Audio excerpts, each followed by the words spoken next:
I trusted him. I loved him. I gave Julian everything. 3 years ago, I fell. A simple accident on our marble stairs, or so they said. I woke up in darkness, trapped in my own body, fully conscious but unable to move, unable to speak, unable to scream. Julian became my private doctor.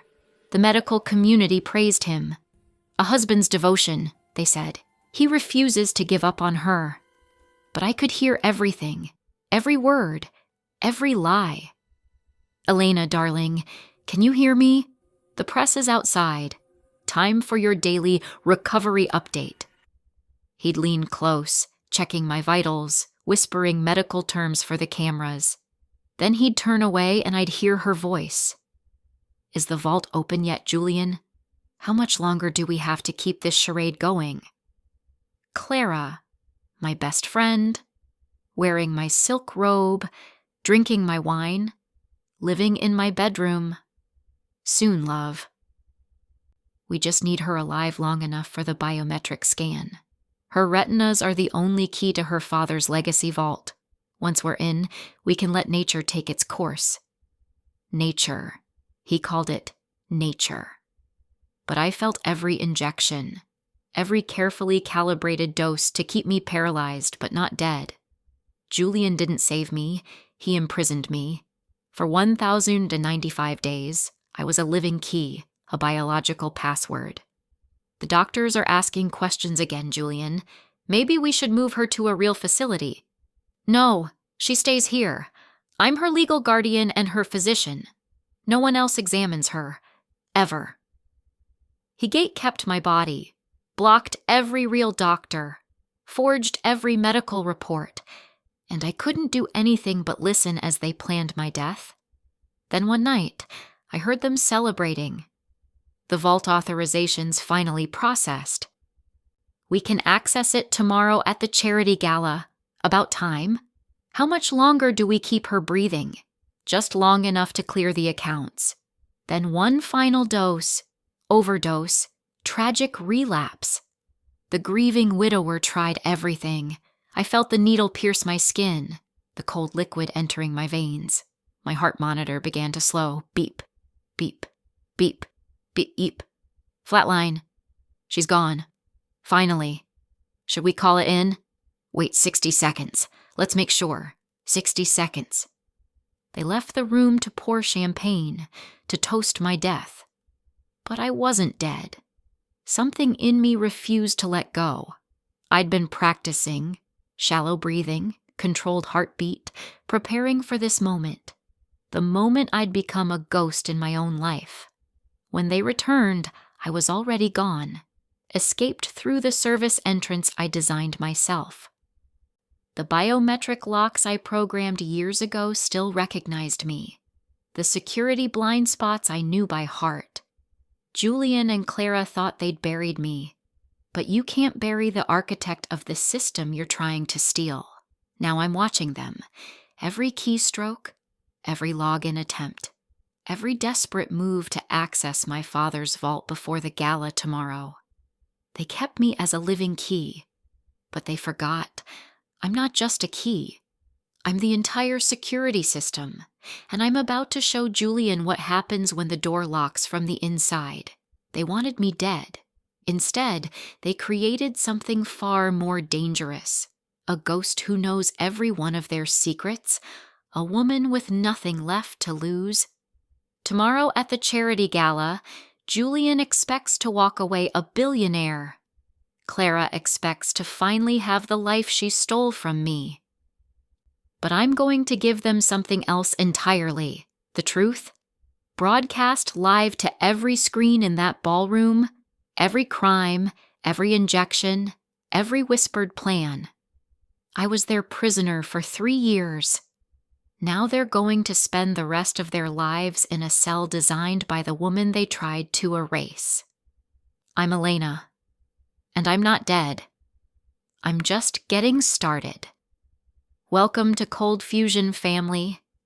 If you're new here, hit that subscribe button right now because this story is about to take you on a ride you won't forget. To my day one subscribers, My real ones who've been here from the start, I love y'all. Thank you for showing up every single time. Before we jump in, let me pray over you real quick. God, I'm asking you right now to bless every single person watching this. Cover them with your protection. Bless their family, their health, their finances.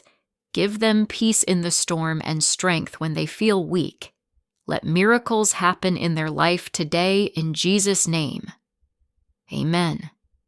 Now, let's get into it. Because what you're about to hear isn't just a story about betrayal. It's about a woman who was kept in a coma for 3 years, not because her husband loved her, but because her eyes were the only key to a billion-dollar vault he planned to steal. The first thing I did after escaping was break into my own security system remotely, the one Julian thought he'd locked me out of. I'm sitting in my father's old workshop now, the one place Julian never knew existed, hidden behind a false wall in the garage of our summer estate. Dad built it for me when I was 16, teaching me to code, to build, to think 10 steps ahead. Elena, he'd say, always have a backup plan. Always have a door only you can open. I wish I'd listened better. My laptop screen glows in the darkness as I pull up the surveillance footage from our home, my home, over the past 3 years. I need to understand how he did this, how he kept me prisoner without anyone questioning it. The first video makes my stomach turn. Julian in the foyer, greeting Dr. Patterson from Mercy General. I appreciate you coming, doctor, but I really think home care is best for Elena right now. As her physician, I believe... Of course, Dr. Castellano, your credentials speak for themselves.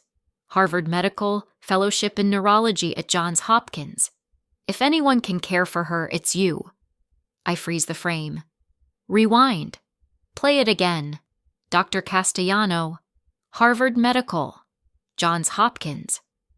My hands are shaking as I open a new browser window.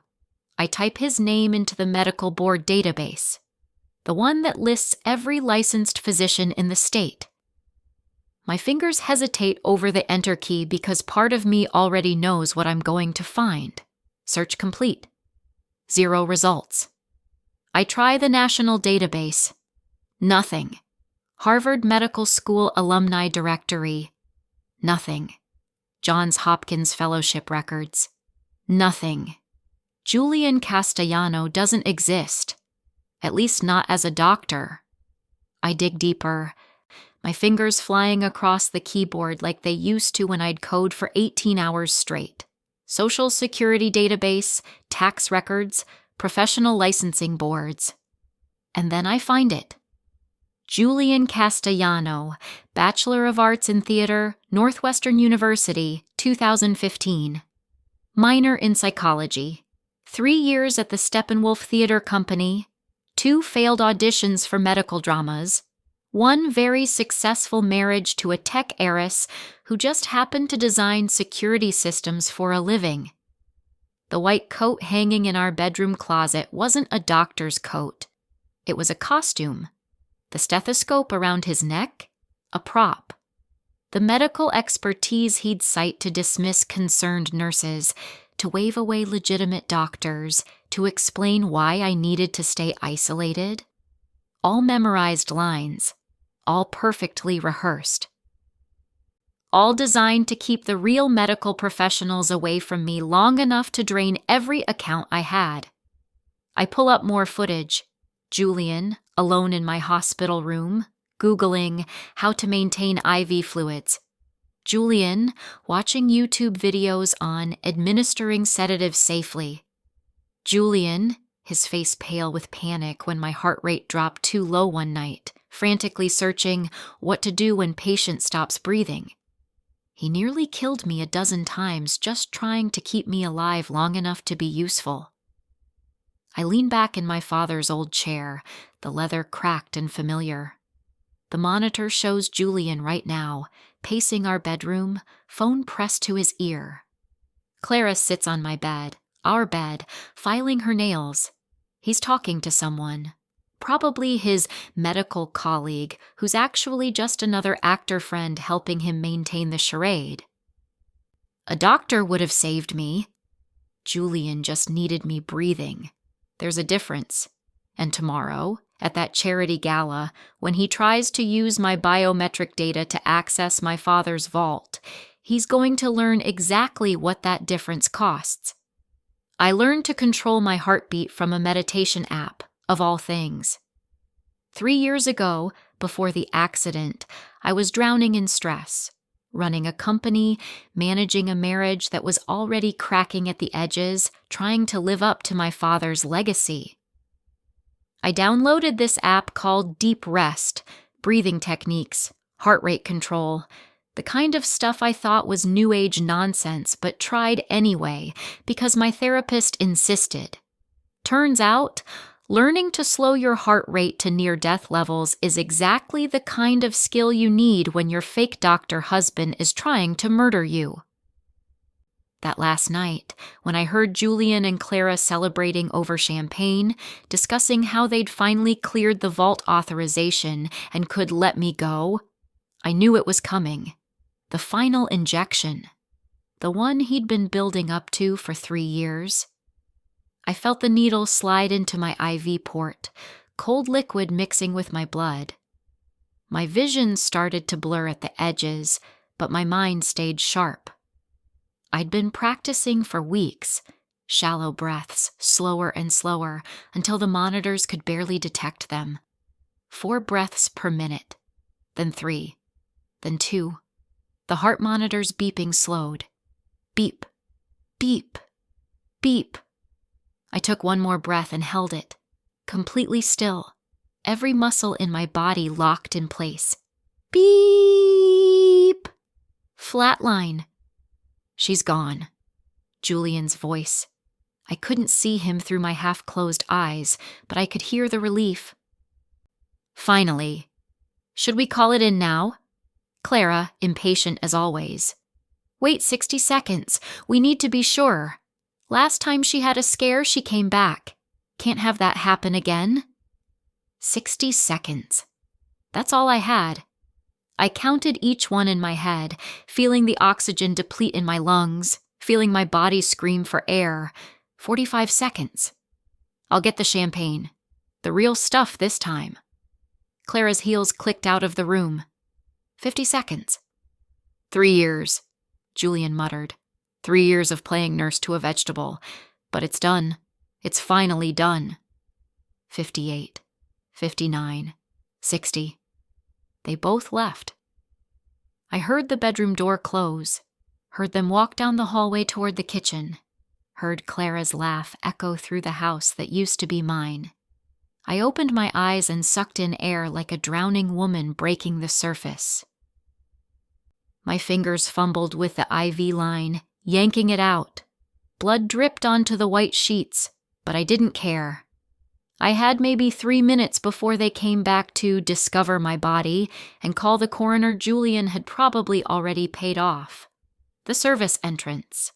The one I'd designed with a biometric palm scanner that only recognized my handprint. Julian never knew about it because I'd installed it before we were married, back when I still had secrets. I stumbled toward the door, legs weak from 3 years of stillness, mind sharp from 3 years of silent planning. The scanner beeped green. The lock clicked open.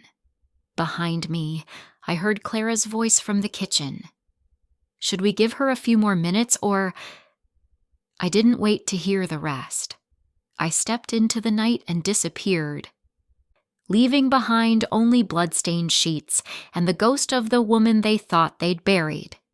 My father's workshop smells exactly like I remember: oil, solder, and old coffee. I'm sitting at his workbench now, surrounded by half-finished projects and dusty circuit boards, trying to pull up my own medical records from Mercy General Hospital, the hospital where Julian claimed I was transferred for specialized care 6 months into my coma. Access denied. Patient not found. I try my insurance records. My social security number should pull up years of information. Doctor visits, prescriptions, the premium plan I paid for that covered everything from annual physicals to emergency care. No records found. My hands hover over the keyboard. I try my driver's license number, my passport ID, my tax records. One by one, every digital proof that Elena Castellano exists comes back empty. He erased me, not just from his life, from existence. I pull up my company, Sentinel Security Systems, the one I built from scratch in my 20s, the one Forbes called the future of biometric protection.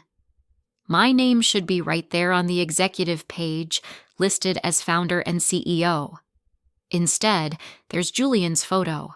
His biography, Julian Castellano, founder and CEO, established Sentinel Security Systems in 2019 with a revolutionary vision for biometric technology.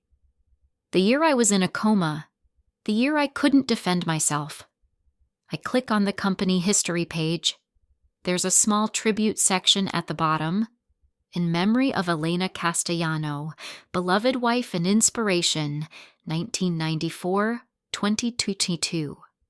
They killed me on paper a year ago. My death certificate is there too, filed with the state. Cause of death, complications from traumatic brain injury. Attending physician, Dr. Julian Castellano.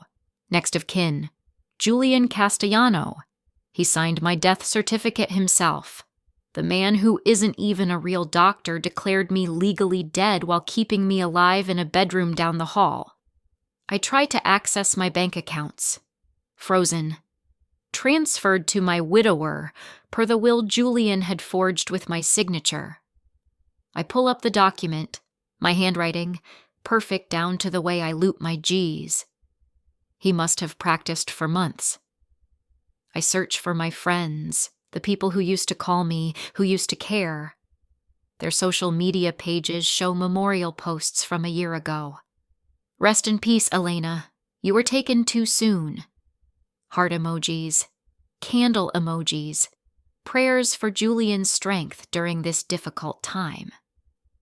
Clara commented on most of them. She would want Julian to be happy. She told me that herself. I want to scream. I want to call the police, walk into a station and tell them everything. But what would I say? Hi, I'm a dead woman whose husband faked being a doctor and kept me in a coma for 3 years.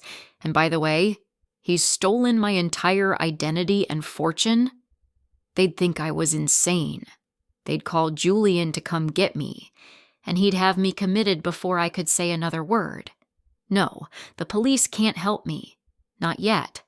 Not until I can prove I'm real, prove he's a fraud, prove that the ghost in the machine is actually the woman everyone thinks is buried in Pleasant Grove Cemetery under a headstone that reads, Beloved Wife and Visionary.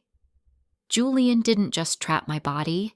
He erased my entire existence. But he forgot one thing. Dead women don't have access to security systems. Ghosts don't log into servers, and I'm about to haunt him in ways he never imagined. The beautiful thing about designing your own smart home system is that you never forget the master override codes. I'm watching Julian through the bedroom camera right now. It's 2:47 a.m. and he can't sleep. He's pacing, running his hands through his hair, checking his phone every 30 seconds. Clara's passed out on my side of the bed, an empty wine bottle on the nightstand.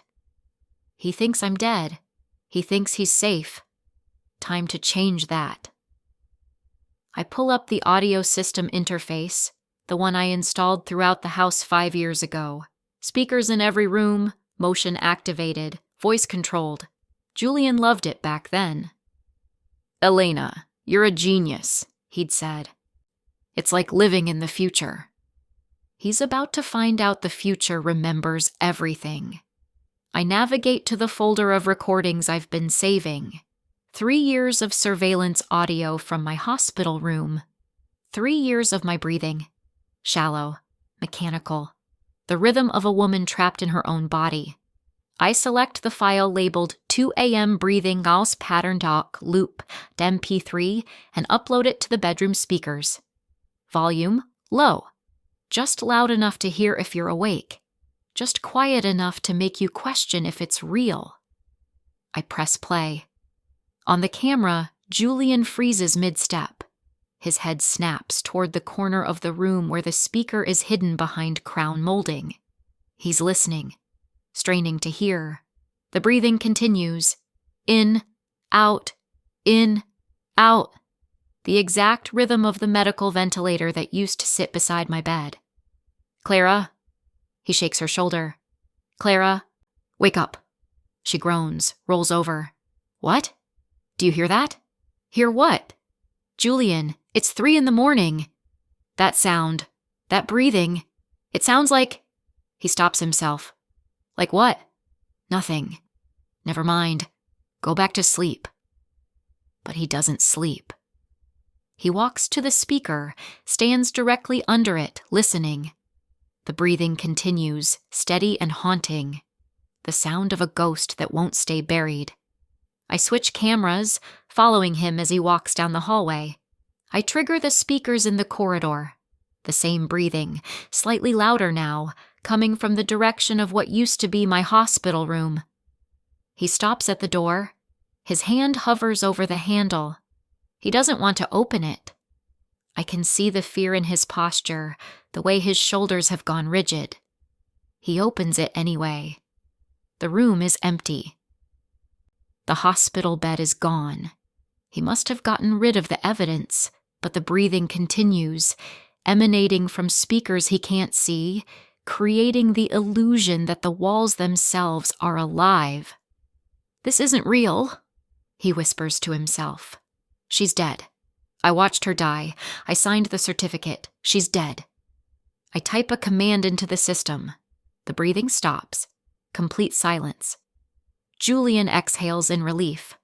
Then I play the next file.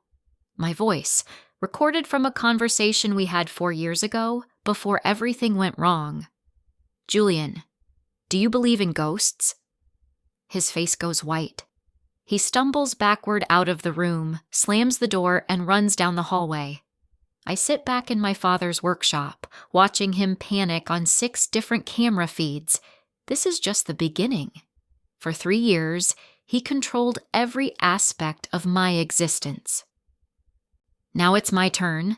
The house he stole from me is about to become his prison, and I'm the warden who knows every secret passage, every hidden speaker, every blind spot in the cameras. Welcome to my haunted mansion, Julian. I hope you enjoy your stay. Digging into Clara's financials is easier than it should be. She uses the same password for everything, Lux 2024. I'm 3 layers deep into her banking records when I find it. Clara Monroe isn't just my former best friend turned backstabber. She's drowning. Credit card debt, $340,000. Loan shark payments, $85,000 and climbing. Gambling debts to some very unpleasant people in Atlantic City, $220,000. The woman wearing my silk robes and sleeping in my bed is $500,000 in the hole. But here's what makes my blood run cold. There are transfers. Regular payments from Julian's account to Clara's creditors, $50,000 here, $30,000 there, dating back 2 years before I even died. I pull up their text messages. Yes, I have access to those too. Julian never changed the cloud password I set up for him. The thread from 6 months ago makes everything clear. Clara, the casino is threatening to break my legs if I don't pay by Friday. I need another $50,000. Julian, I've given you $400,000 already. That wasn't part of the deal. Clara, the deal was I help you keep Elena sedated and quiet. Want me to tell the medical board you're not actually a doctor? Want me to mention how you've been forging prescriptions for 3 years? $50,000, Julian. Or I start talking. Julian, you're blackmailing me? Clara, I'm reminding you that we're partners. Partners help each other. Friday. Don't make me ask twice. So that's the real story. Clara wasn't just his mistress. She was his accomplice and his blackmailer. The woman who helped him keep me drugged, probably because he promised to pay off her debts once the vault was cleared. But Clara couldn't wait. She's been bleeding him dry while he bleeds my accounts. Thieves turning on each other. Beautiful. I open an anonymous messaging app, one I designed myself back in college for whistleblowers. Untraceable, encrypted, perfect for ghosts. To Julian. I know what Clara's been doing. $645,000 in blackmail over 2 years. She's going to take everything and leave you with the body. Get out while you can. A friend. Send. I watch his phone light up on the camera feed. He's in his office, going through paperwork for tomorrow's gala. He reads the message. His jaw tightens. Now for Clara. To Clara. Julian's planning to cut you out. He has a second vault account you don't know about. He's going to let you take the fall for everything. The fake medical records, the forged death certificate. All of it points to you. Run. Someone who knows. Send. Her phone buzzes in the bedroom. She picks it up, reads it, and her face goes from confusion to rage in 3 seconds flat. I lean back and watch them both on split screen. Julian storming toward the bedroom. Clara grabbing her phone and texting someone frantically. 2 people who spent 3 years torturing me, now turning on each other like animals in a trap. My father used to say, the best revenge is letting your enemies destroy themselves. I'm just giving them the match. They're the ones who built the powder keg. By tomorrow night at the gala, they'll either kill each other or confess everything trying to save themselves. Either way, I win. Julian tries to access the Legacy Vault at 6:43 a.m., exactly 17 hours before the charity gala. I'm watching through the bank's security cameras, another system I designed 3 years ago when my father first established the vault. He wanted the best protection money could buy for his life's work. $2.3 billion earmarked for cancer research, children's hospitals, and clean water initiatives in developing countries.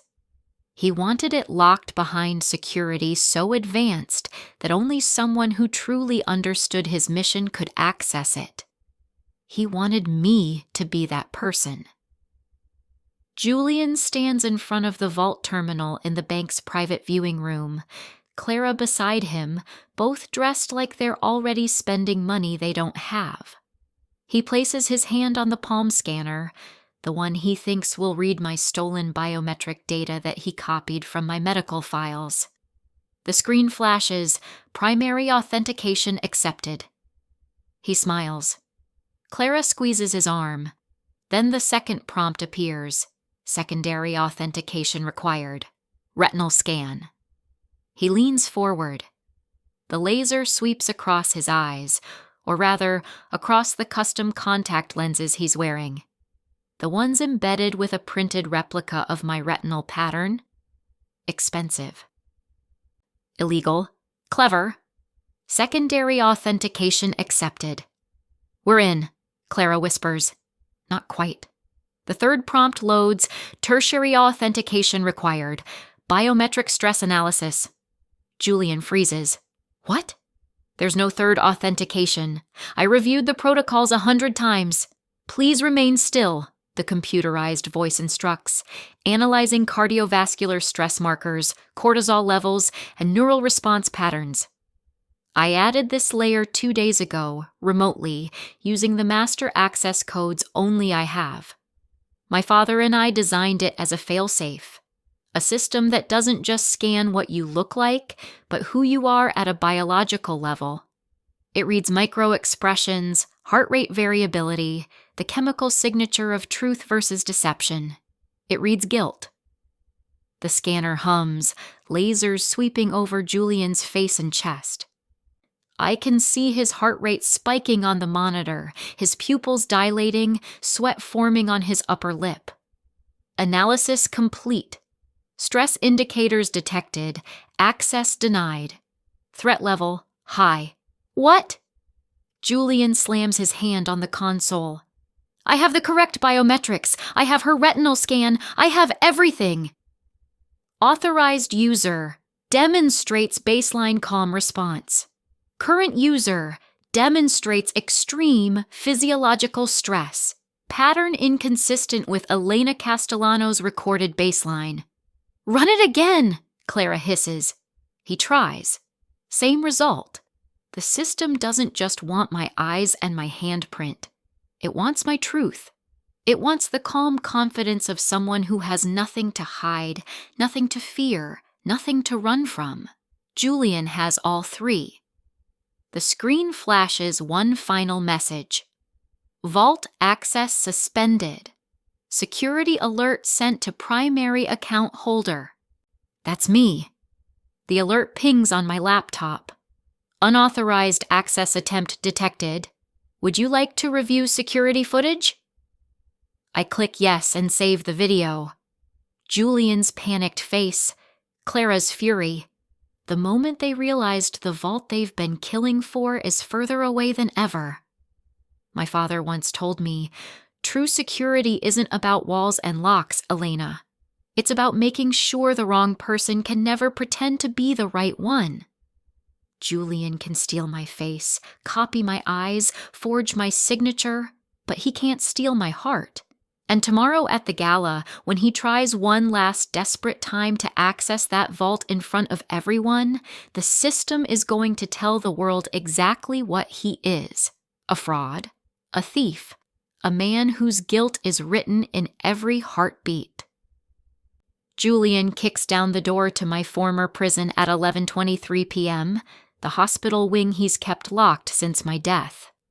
I watch them through the cameras as they burst into the empty room, Clara stumbling in her heels, Julian's eyes wild with desperation. The vault failure this morning broke something in him. He's been drinking, making mistakes, getting sloppy. There has to be something, he mutters, tearing through the closet where he stored the medical equipment. Hair samples, blood, DNA, something to prove she's dead.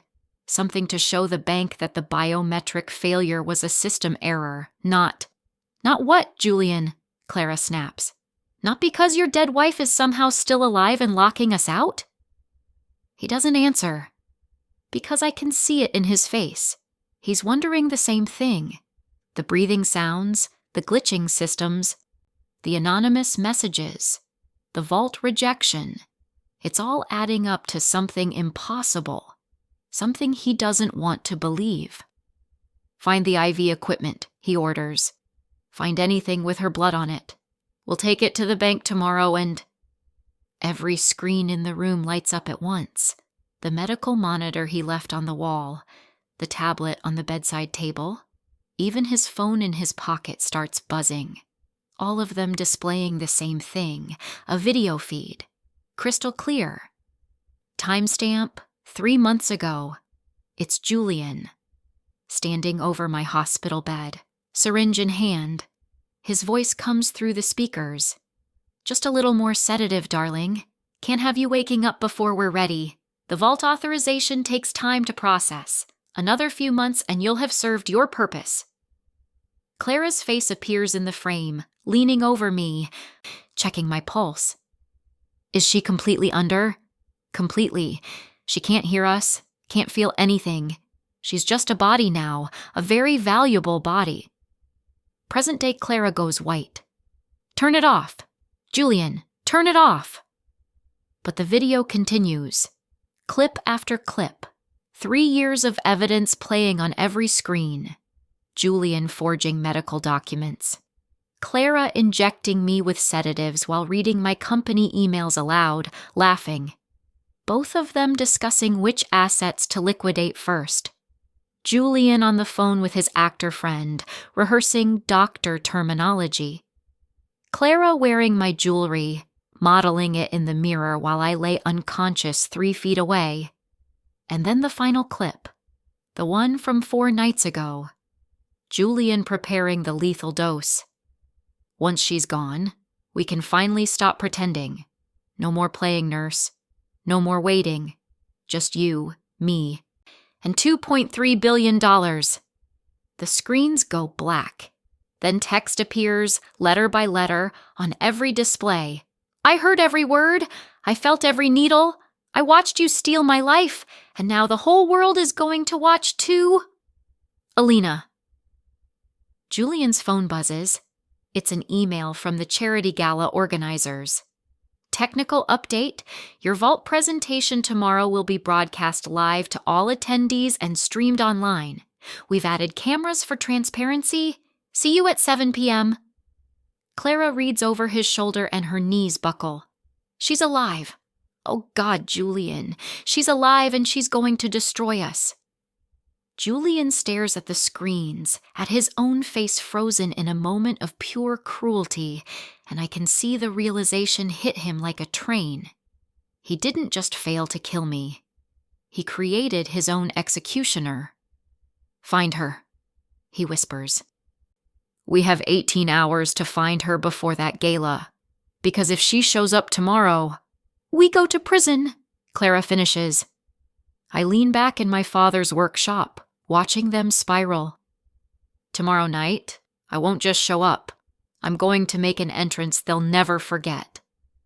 The ballroom of the Grandview Hotel holds 400 of the city's most influential people, and every single one of them is about to watch Julian Castellano's world collapse in real time.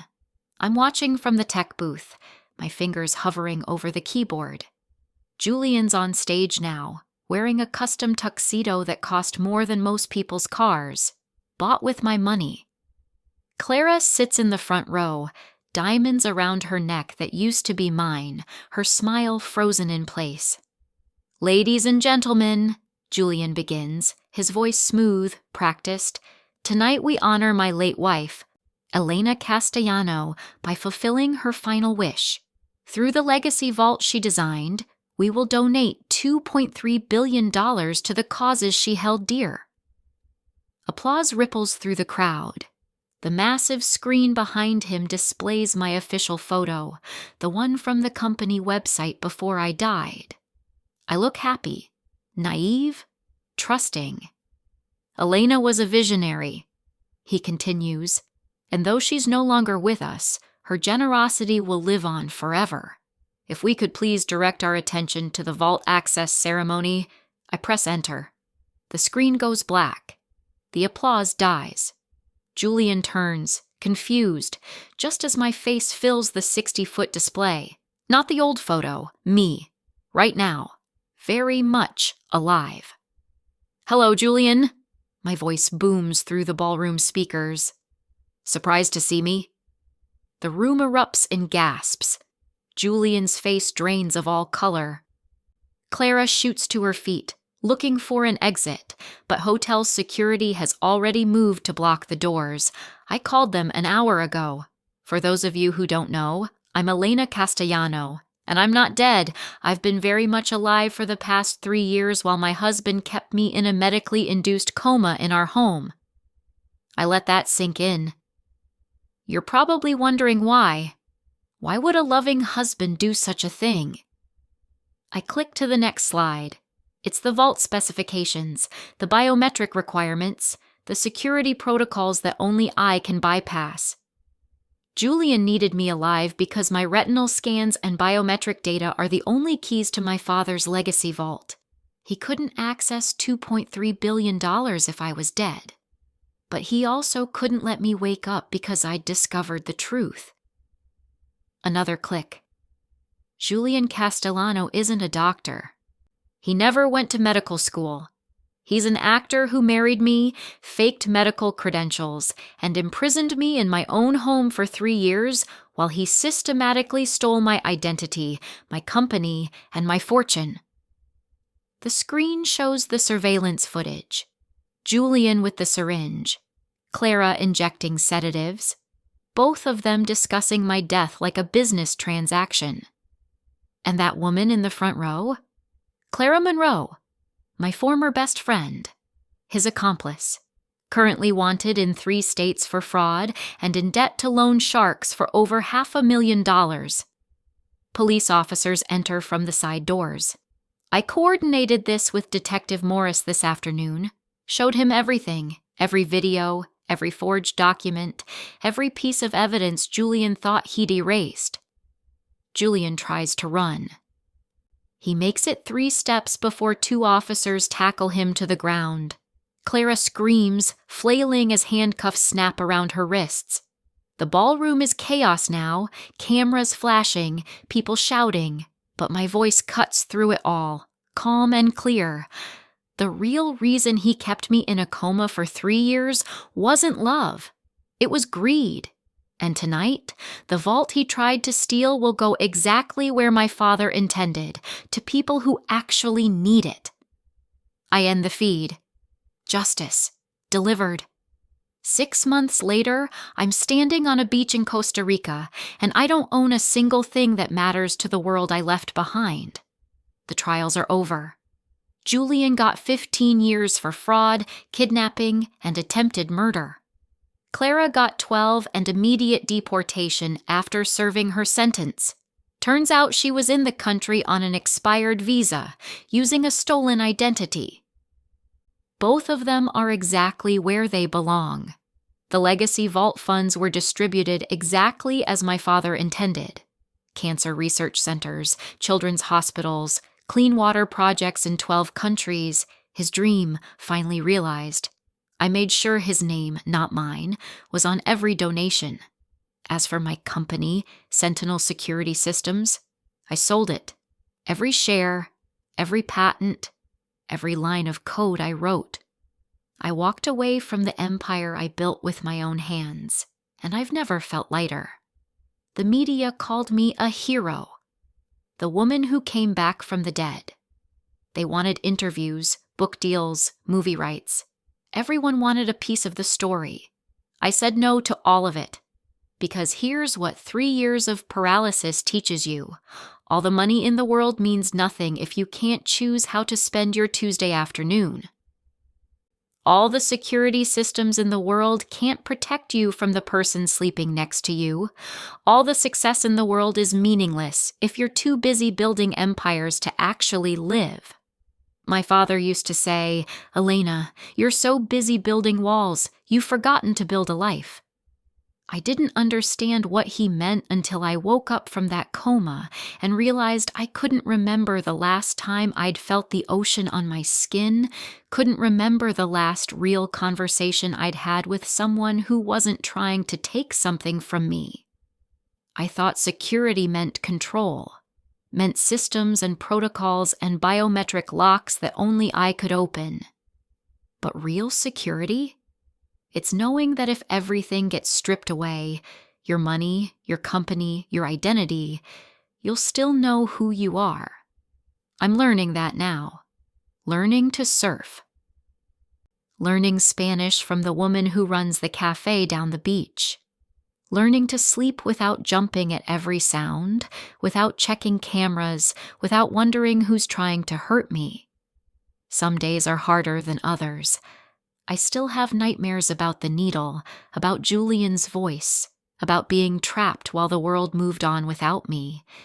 But I wake up to sunlight now, to waves, to a life that's mine and mine alone. The life lesson Julian accidentally taught me is this. You can have all the wealth in the world, but if you haven't built something real, something that can't be stolen or forged or erased, you have nothing at all. I lost my empire, but I found something better. I found myself. And that's the one thing nobody can ever take away. If you take nothing else from my story, take this. Blind trust is the most dangerous vulnerability you'll ever have. I built a career on security systems, but I forgot to protect myself from the person sleeping next to me. Julian had access to everything. My heart, my fortune, my life, and he weaponized it all. But here's what he didn't count on. Resilience doesn't need a password. True security isn't found in bank vaults or biometric locks. It's built inside your soul, in the strength to stand back up when those you trust most try to bury you alive. You can lose everything and still be unbreakable. Because character? That's the one code nobody can ever crack. If this story touched you, remember, you don't need permission to reclaim what's yours. You don't need validation to know your truth. And you don't need anyone's forgiveness to rise from the ashes they tried to bury you in. That's the kind of strength that changes everything. Thank you for watching to the end. If today's story of resilience and justice moved you, hit that subscribe button so you won't miss new episodes every week. Which moment hit you hardest? Was it when Elena discovered the truth, when she faked her death, or when Julian's world collapsed at the gala? Tell me in the comments below. Don't forget to like this video so the algorithm knows you want more stories about people who refuse to stay buried. If you're watching from a particular city, drop your location in the comments. I love seeing how far our community of survivors and fighters reaches. See you next episode with another story about someone who turned their betrayal into their biggest comeback. Tap the bell so you don't miss it.